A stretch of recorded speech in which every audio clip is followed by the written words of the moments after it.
Cela fait des dizaines d'années que je dénonce la politique d'immigration de la France, la politique d'accueil des réfugiés, dont on sait qu'elle entraînerait automatiquement les événements que nous vivons.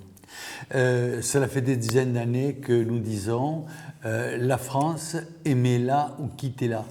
Et cela fait des dizaines d'années que d'une manière systématique, le pouvoir politique, le monde des médias clame contre notre absence de tolérance et contre notre vue courte, notre courte vue.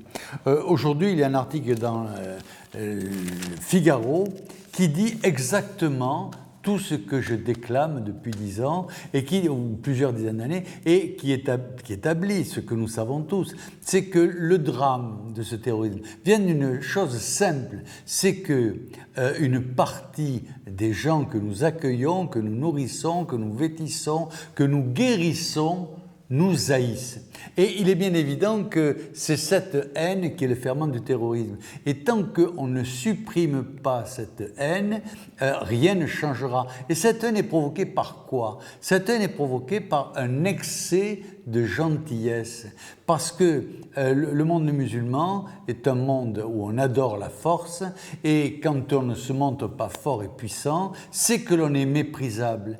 Donc il faut que la France s'arrête, et l'Europe s'arrête d'avoir un comportement qui est méprisable vis-à-vis des gens de l'islam, et montre que nous sommes au contraire dignes. Et pour cela, eh bien, il faut avoir un comportement cohérent. On est en France ou en Europe, on doit respecter les coutumes françaises et les coutumes européennes.